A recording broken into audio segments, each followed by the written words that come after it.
On est dans le tour de Yosef, on essaie d'aller. On est à la page Shin Tedvar dans les éditions, on va dire classiques. Il y a marqué Aïtat Soal Besaro Mechusei Bivgedav, Oshichnis Yedo Bebet Akise Derech Hor, Ve'eno Meriach Reach Ra, Ravuna Amar Mudar Likrot, Rav Hizda Amar Asur Likrot, Ben Hananel Pasal Kerav Hizda, Velif Pasal Keravuna, Prendat Adoni Avi Arosh Za. Aïtat Soal Besaro ou Mechusa Bivgedav. Si il était dans un cas de figure où il y avait une tsoa sur son corps, sur sa chair, mais qui est recouvert de ses vêtements. Donc invisible, mais présente sur son corps. Oshichnis yado bebet akise derech cho, ou bien qu'il est lui à l'extérieur, mais il rentre sa main dans un lieu qui s'appelle un endroit où il y a une tsoa, par un trou. Mais qu'il n'y a pas dans ces deux cas de figure d'odeur. Autrement dit, une partie de son corps est en contact ou en présentation directe de la tsoa, mais il n'y a pas d'effet de tsoa, d'effet odorisant de tsoa. Ravuna Amar Muta, Ravuna dit c'est permis, l'ikrot de lire le Kriyat Shema. Et Rav Hizda Amar Asur l'ikrot. Rav Hizda de dire que Behemet ce serait interdit. Rabbeinu Hananel, puisque cette discussion a priori n'a pas dû être tranchée dans la Gemara, Rabbeinu Hananel, un des sages du Moyen-Âge, donc un des Rishonim, passa que Rav Hizda, il a été rigoureux à dire que ce serait interdit comme Rav Hizda. Verif et Rabbeinu El-Fassi passa que Ravuna, il a tranché comme Ravuna de permettre. Vechen da'at Adoni Avi Arosh Zal, et il en est de même, c'est-à-dire d'être permissif, comme le Rif, de l'avis de mon père, enfin, mon maître, mon père, le Roche, Rabbeinu Hashem. Voyons sur cette partie les paroles du Beth Yosef. Nous dit le Beth Yosef, si jamais le bonhomme il avait une tsoa sur son corps et qu'elle était recouverte par un vêtement. Shamitmar, c'est là-bas que ça a été dans la Gemara de Brachot, donc toujours au même endroit. C'est à la page Kaf E. Itmar, il a été dit, si un bonhomme, il avait une tsoa sur son corps, ou bien qu'il avait ses mains dans un bet akissé. Ravuna Amar Muta, Ravuna il a dit que c'est Muta.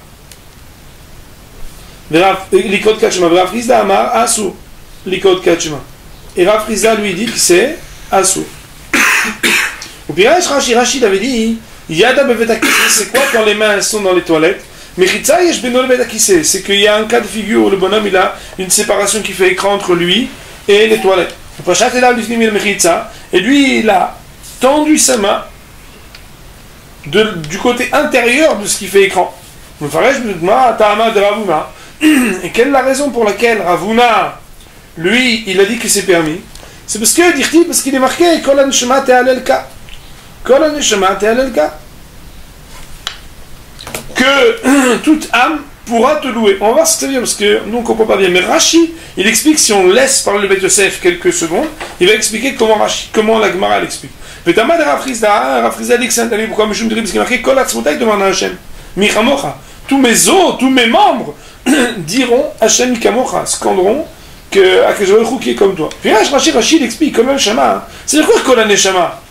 Comment ça se fait que Ravuna il se permet de dire qu'on permet? Pourquoi? Parce qu'il y a marqué Kol Neshama. Kol Neshama ça veut dire Ape ve'achotam bichlal ha'ilul. Il faut que la bouche et le nez, qui font partie de ce qui loue, alors soient dignes de pouvoir dire le Ilul, la sanctification du nom d'Hachem. Velosh arevarim, mais pas le reste des membres. Alors que Rav Hizda, lui il interdit parce qu'il dit Kol atzmotai tomar na Hachem michamocha. On s'appuie sur le verset qui parle seulement des organes de la Neshima, Neshima, c'est-à-dire la bouche et le nez, mais aussi le reste des membres. Il faut que tous les membres soient dignes de pouvoir louer Hachem, puisque les mains sont dans les toilettes. Alors, il y aura un problème de lire, d'après l'opinion de Rav Hizda. Le Roche, il a écrit Tsoal Besaro Shayuada Bebet Akise.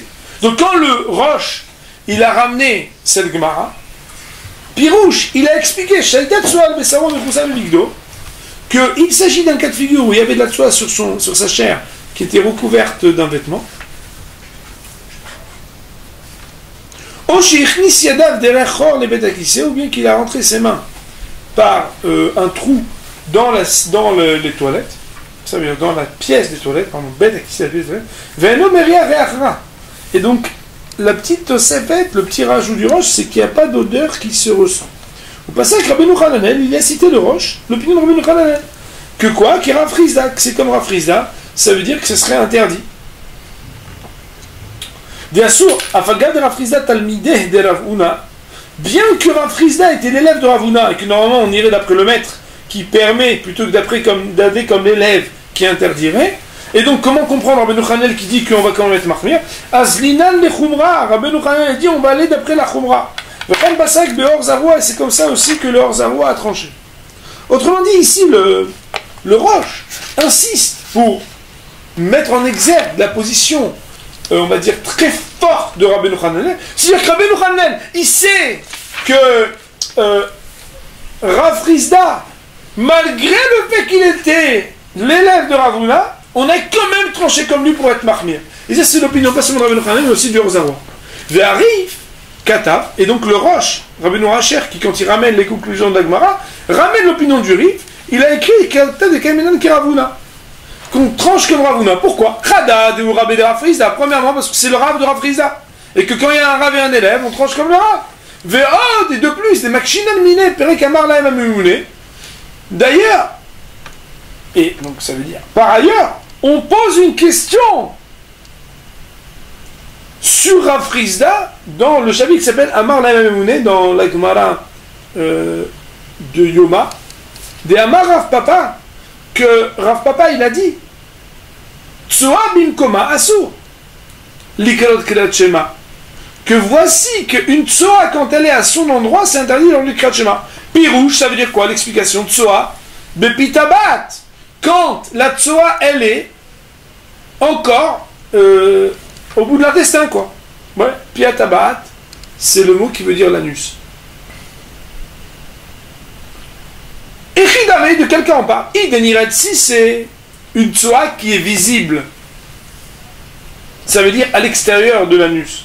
Pshita, c'est évident qu'on n'a pas le droit.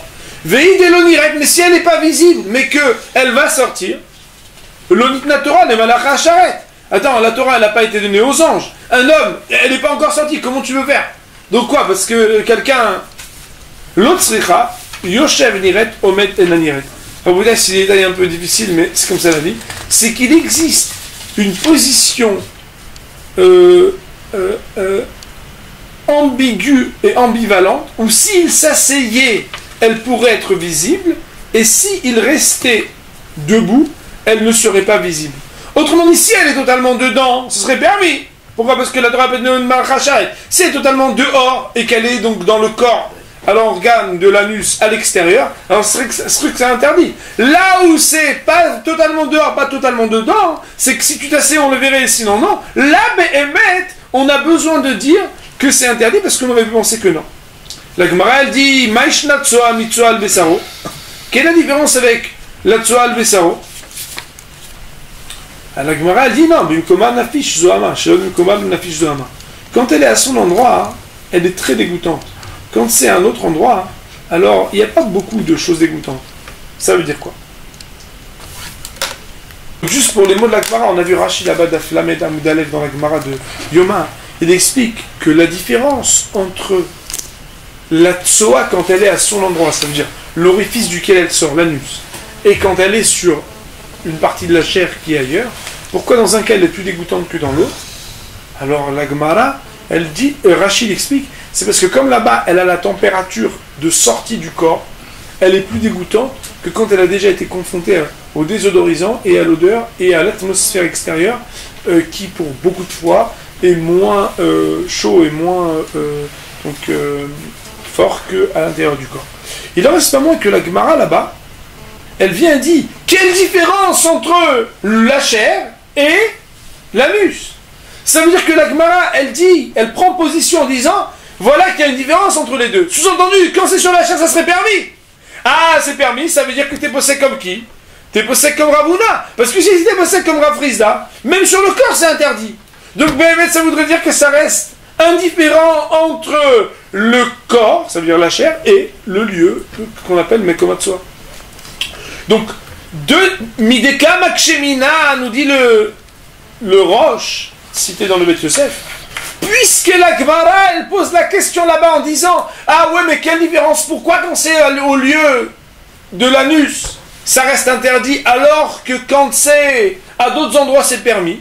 Shmarmina, donc tu déduiras des traitats, ou que puisque la Gemara, elle a posé la question de manière triviale, c'est que la halakha aura été tranchée comme Ravuna. Je répète donc que, après avoir cité Rabbeinu Hananel et leurs Zaroa, qui eux sont mahmirim comme Rav Hizda, alors que Rav Hizda était l'élève de Ravuna, le Bet Yosef, le Roche cite le Rabbeinu El-Fassi, le Rif, qui lui va dire que on tranche comme Ravuna. Premièrement parce que c'est le Rav de Rav Hizda. Deuxièmement parce qu'il y a une Gemara qui de manière triviale pose une question qui laisse l'hypothèse comme si on tranchait comme Ravuna à être permissif. Et le Rabbeinu Yona et le Roche ont écrit les deux cette chose-là. Autrement dit, les deux ont tranché comme Ravuna à permettre. Et c'est comme ça que ça serait logique. Mais il y en a qui disent donc maintenant, est-ce qu'on tranche comme Ravuna ou non? On voit le Rif et le Roche. Et le Bet Yosef qui dit Vechen Mistabra, et ce serait ainsi que ce serait logique, qui disent qu'on va trancher comme Ravuna. Maintenant, ce qui va être intéressant, c'est de savoir, mais jusqu'à combien Ravuna il permet? Alors il dit, veillez, Shomri, il y en a qui disent Deschare Ravuna, qu'est-ce que Ravuna il permet Tsoa al-Bessaro, de la Tsoa sur sa chair? Loaire la Betsoa Shamda al-Bessaro Bemakom Amitkaseme Elav, que c'est uniquement quand la Tsoa se trouve sur une partie de sa chair, Amitkase, mais Elav, Belo Malbushim, qui est recouverte sans même que l'on mette de vêtements. Kegon, comme par exemple, Benatsile Yada, entre les articulations des bras. Je pense que ça veut dire ici certainement sous les aisselles. Des cailloux c'est beau. Ou bien des choses qui ressemblent à cela. Autrement dit, il y en a qui disent que Ravuna n'a permis que lorsqu'on est à des parties de la chair qui elles-mêmes recouvrent la tsoa sans même qu'il y ait un vêtement. Aval Bemakoma Anir'e, mais quand c'est dans les endroits qui sont apparents sur la chair, la couverture d'un vêtement ne servirait pas à permettre. Vedaike, alors d'où ils tiennent ça dans les mots de Ravuna?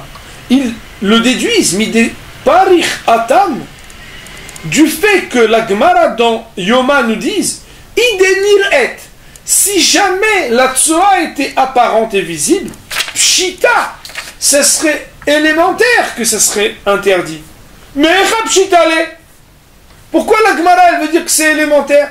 Ravuna share, voilà que Ravuna il permet kevan de mechuse bivgadav, dès lors qu'il se recouvre. Or, de manière générale, un homme, il a ses parties postérieures recouvertes. Vei mishum shei bimkoma. Et si c'est parce que, Behemet, tu vas me dire non, mais c'est parce que là-bas on a dit que c'est pire. Akatilo asikadaïte. Pour l'instant, la Gemara n'avait pas encore conclu à ce moment-là du développement que l'endroit là-bas il est pire. Des bimkoma sirat fait. Autrement dit, le Bet Yosef nous dit que il y en a certains qui, dans le raisonnement de la Gemara de Yoma, qui dit si elle est apparente, alors c'est sûr que c'est interdit. C'est sûr que c'est interdit. Mais attends, Ravuna lui permet. Al-Korha, que peut-être que Ravuna, tout ce qu'il permettrait, ça serait uniquement quand on est dans une partie du corps qui, elle, recouvre la tsoa qui est sur la chair, même sans vêtements. Ça, c'est la position qui est ramenée dans le Bet Yosef, en la fondant, c'est-à-dire en l'expliquant d'une déduction faite de la Gemara de Yoma. On continuera demain. Baruch Adonai Ve'olam. Amen ve'amen.